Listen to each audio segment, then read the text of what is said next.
Hey everybody, this is Sheriff Tim Carter, the Shenandoah County Sheriff, and today I have a special guest with me. I've talked to a few of the candidates for local office recently, and one of them was gracious enough to come in here and give us a few minutes of her time. It's Brandi Rutz. Brandi is running for school board in District 5. Yes, sir. Yeah, so tell us a little bit about how that's going, how you got engaged in running for school board office. I mean, I know it sounds like there's a lot of when I talked to a guy named Kyle Gutschall a few weeks ago, and I told Kyle it seems like there's a lot of interest this year in local races. So There is. There has been some division, I guess, locally that has driven some new people to run for school board, and I have been somewhat watching from the sidelines for the last couple of years as far as the school board goes. Of course, the name change was a catalyst for some change here. Kyle is an outstanding young gentleman, and I think he'll be fantastic for his district. But because I became so vocal online and writing our board of supervisors, being engaged with Dr. Johnson before he left, on some of the policies, some of the narratives that were coming out, I got pushed to run. A mutual friend of ours, Larry Vance, is a huge catalyst for me being on the board. So, if you all want to blame anybody, that he would be a good place to start. And yeah, Larry's a good guy. He is. He's a fantastic guy. So, I got involved, and here I am, right in the middle of the political game. So it's been interesting. Well, I'll tell you, from my perspective, the biggest issue for me, and I know there are a lot of issues, but the biggest issue from my perspective as the county sheriff regarding our school system is that of school safety. And, going back to the school administration, we've had, I think, I personally think we've had excellent relationships with our school administrations and our school boards over the years, and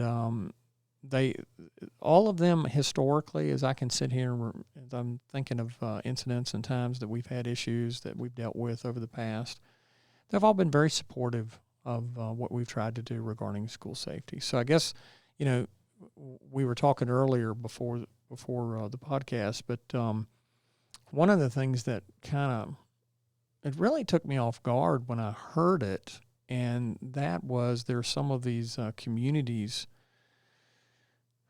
I would categorize them as more liberal, but they've actually talked about doing away with their school resource officer programs. And to me, when I first heard that, Brandi, I was stunned by that because I kept thinking, kept thinking about the history of how ours got started, and I kept thinking, why would people want to not have that element of safety for their children? So my biggest question, to school board members when I talk to them is, where are you at with that? I mean, are you supportive of that program? I mean, I'll be honest with you, I am, and I just want to know where you're at with that. Well, that's a fair question. So, first of all, I want to personally thank you. 2 years ago, we had a great big movement in this county that you were a big part of, and that was the 2A resolution. We packed the Central's gym, 1,500 or more folks from the county. Right. And to know that we've got a sheriff that supports constitutional values is huge for me. So I want to thank you for being a catalyst for that and for standing up for that. Secondly, as far as school resource officers, one of my past lives, I managed university bookstores. I managed the store at Bridgewater College as well as Shenandoah University, and lastly at Lourdes Fairfax. One of the biggest things that I did was to make sure campus police had a presence in my store. We had a Keurig. I made sure that their coffee flowed freely and that they were available. It deterred, incidents from happening in my bookstore. I can't imagine that it wouldn't work the same for incidents within our school systems. I'm a big support the blue, and I, for the life of me, do not understand why you would remove school resource officers from schools. It just doesn't make any sense to me. Yeah, I think what I learned from that, let's talk about Shenandoah County and how this all materialized here. I think how it materialized here was there was the incident that occurred in the Sandy Hook Elementary School in the northeastern part of the country, and literally, I think I can't recall the exact how many days it was, but it was like within a week, and I think less than a week, we had an incident here in Shenandoah County that pretty much paralyzed our school system. And, what we find with schools in Shenandoah County, if there's one having a problem, there's usually others that are having a similar problem. So these things kind of relate to one another. But anyway, this incident happened in Shenandoah County. So back then we had the superintendent was a guy named Keith Rowland and Dr. Rowland, and he and I held these joint school safety forums. We held one in the north end, one in the middle, one in the south. And I'll be frank with you, those were the most attended public, forums like that I had been to that point in my career, in my life. And two things came out of those forums. One was improved access, security, controlled access into the schools. And the other was to increase our law enforcement presence in the school system, i.e. school resource officers. Now, my understanding is, at least, and I certainly can't go into all the details of what the schools have done, but I will say over the course of time with Dr. Rowland and his successors, Dr. Johnson and others prior to him, and those school boards, quite frankly, they have done a decent job in my mind, and they have improved school access to all public schools in Shenandoah County. And I think that's still ongoing, quite frankly. I think there's always improvements that they're making. And at the time, we had a relationship with, because I had the relationship with myself and Dr. Rowland, and we had school board members that were supportive. I don't want to say we twisted the arms of our board of supervisors, but made an offer they couldn't refuse, I guess. And we increased our school resource officer presence based on that public outcry at the point. So we've done that as well. And, I tell people with regard to our school resource officer program, again, I'm kind of getting now to the point where when I heard about these other localities pulling their school resource officer programs, ours was never designed with the intent that we wanted to use them to arrest kids. It was there because there was this element of concern, safety from parents, and they wanted their children protected. And they wanted the facilities protected. And that's what we've never forgotten that. So that's why they're there. They're there to protect kids. They're there to protect the teachers and people using the facilities. And they're not there to throw kids in jail, for lack of better words. Right. And I mean, and I know from time to time you have incidents of violence and things like that where you have to, make a criminal charge or something like that. But the intent is protection of those kids, and having someone there that can handle those serious incidents. And I think it's worked in Shenandoah County, and I think people have been satisfied with it. Well, I'll tell you, as I'm out campaigning, and if I've mentioned, hey, I'm running for school board. To be honest with you, the Sheriff's Department school resource officers have never been something that's popped up in conversation. I have never heard anyone say, they're not doing their job. They're not, I don't feel like my student is safe. So I'm going to take it that it's that you're doing what you're supposed to be doing, and that the program is working. I think on a national level, we have so many messages coming at us. You had the George Floyd incident where, all these spots where the police force is bad, and then on the other hand, then you have all these school shootings. So folks get so many messages, and I think sometimes it circles around, and depending on who's pulling the narrative at the school board, maybe who ends up pulling which side of that we're going to pull. Politics unfortunately plays such a huge part in everything that we do. But the future of our kids are important. Their safety is important. So, for me, I'm thrilled to death that you're here. I had the privilege of handing out some scholarships for the Republican Women's Committee up at Triplet a couple months ago. And I had the opportunity between sessions to talk to Officer Dove. What a great guy. Yeah. And he you can tell he's invested in where he's at. He likes what he does. He loves being with the students, and it's a positive role model. And sometimes we don't have enough of those, I don't think, in that age group. He's genuine. It's a term that I find myself using a lot here these days. When I find that person that is genuine, they're not run by anything else, any motivations, other than to do well and to do a service.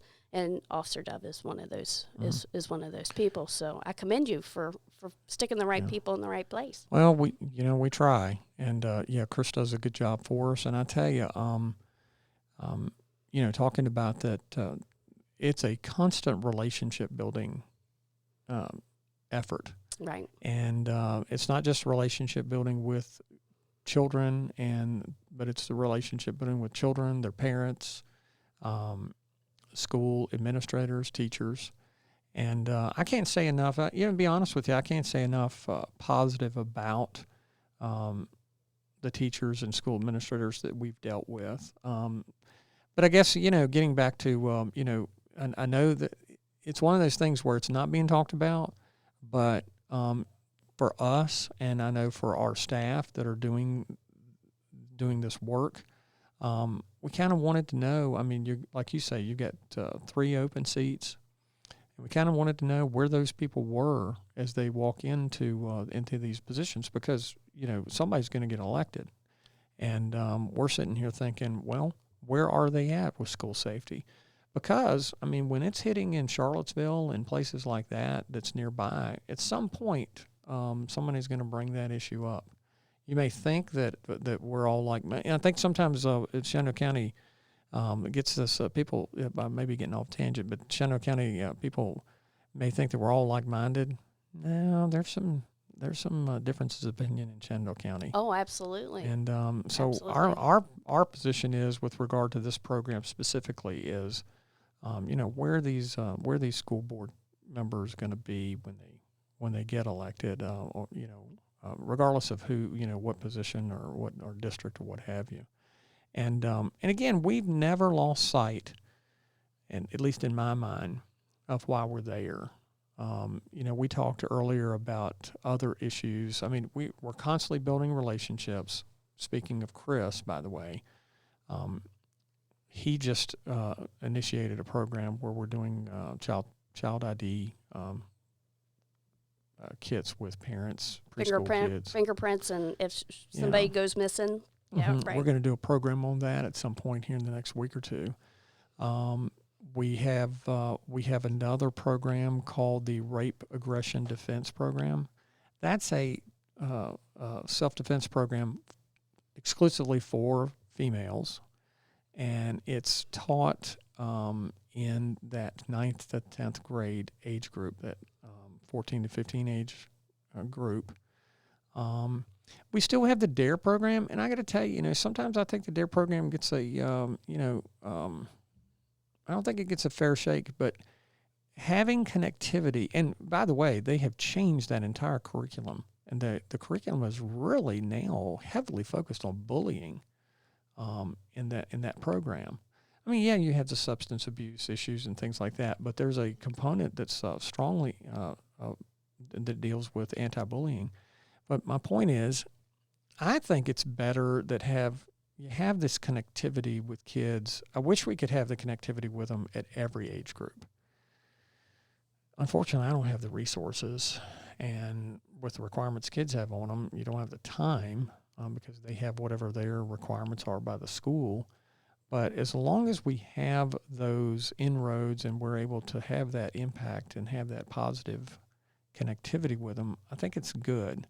You're not going to get to every kid. You're not going to fix every problem. But I do think that it's helpful for children as they're developing as best we can do. So, there's there are parents out there that are anti-police, that are anti. We talk about the differences of opinion, and there seems to be and I deal with this when we talk about critical race theory, because that's something that's on the radar of Shenandoah County voters in their school system. And, my critics say, well, it's not here. We're not teaching it. We're not teaching it. We're not teaching it in Shenandoah County schools. It's sort of like if you've ever had a house with a root cellar, you go down after a rain and there's a little bit of puddle, there's water, and you think, okay, it's not a big deal, but it's back here in the back of your mind. The first time we have a tropical depression that comes through here and you forget about it, and you walk downstairs and you find your Christmas decorations in 3 inches of water, and you've got to put the sump pump on.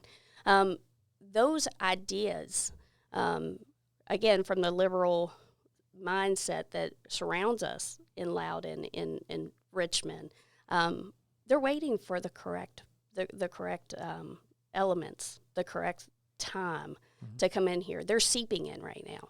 So, just like you said, those we have to kind of be very vigilant to make sure that those folks are in position that looks at that and can see a little bit down the road and say, okay, it's not here yet, but it's coming. And to push back against that. That's one of the reasons I'm running. So, I'm a big fan. I think that your presence in the schools, give a child an opportunity to hear all these other voices and narratives and go, but, I really like Officer Dove, or I really like this person. And they're always here, and I feel safe with them around. And somebody gets to make up their own mind and their own opinion without being told. So, no, I commend you for being there. I'm glad that we have more than what we used to have. I come from the days of Porky Bowman, and you can't say enough about that gentleman when he was in our schools. We still talk about him. He's a legend. Right. So, I would hope that in some distant future in Shenandoah County, there are students that say, hey, do you remember that time Officer Dove, was throwing football with us, or that kind of a deal? And we appreciate that. Well, I tell you, what, Brandi, they do now. I mean, we've got kids. We're doing a leadership camp. I got to give a plug to my leadership camp, by the way. Okay. That's middle school age kids, I think like 6th, 7th, and 8th grade. And those kids are recommended by the school administrators, and we hold that out at Shrinemont.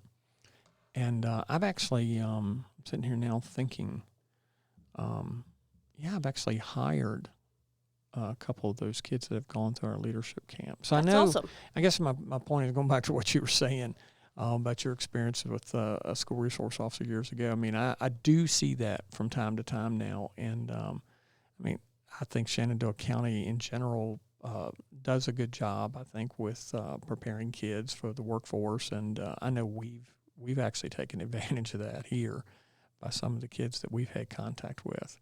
And I think it's all good stuff. Absolutely. I really do. I think the more people are, bringing back and keeping resources here and people that are doing positive things here, I think that's good for everybody. Oh, absolutely. I think one of my last emails to the Board of Supervisors was touched actually on that. It's preserving one of our valuable resources, and that are folks from the county. Yeah. So many times I hear that, the county has gotten to the point that our youth leave and they don't return. Mm-hmm. And I always kind of equate it to like a rental car. I get in a rental car and somebody else has driven it and they've ragged it out and there's French fries underneath the seat, and they're not taking care of somebody else's things. When you have somebody that has some vested emotion here, grandma lived here. This has been in my family since the 1900s, or the 1800s, and there's a different attitude towards civic duty. There's a different attitude towards how you approach things, and I would like to see Shenandoah County get back to the point that we start building to where our folks that grew up here, that I walk down the street and say, hey, I know, I remember your dad, or I remember your mom, or and that sense of community needs to return. And I think that those that grew up here take pride in being here and living here, and it would have a different outcome than some of the transplants that we get. Not knocking the transplants, you still vote. I get it, but you know what I mean. It's a different outcome. So, any other thing on school safety for me, maybe? Actually, if I should find myself in that position, I would like to see that at some point that we have conversations about. You mentioned the anti-bullying. I know that that's on the radar of a lot of parents. Whether we build if there's a mentoring class, if we have a buddy system, or, if we have at some point a self-defense class. I know that we've mentioned that you have them at the high school level. It seems like there's a lot of volatile things going on at the middle school level. Whether we need to address things there before it gets to the high school level. Right. Kids are at a learning stage. I think sometimes we forget that who they are and what stage they are in their mental development and their emotional development, and we help try to guide them to better choices somewhere down the line.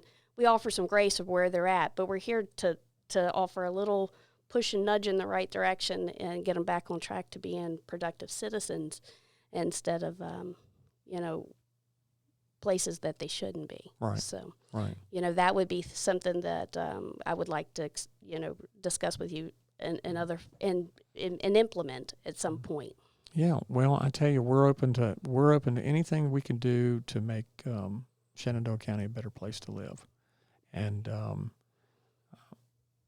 I know right now, speaking of mentorship, as I'm sitting here thinking about that, I think what I'm thinking about is court-driven.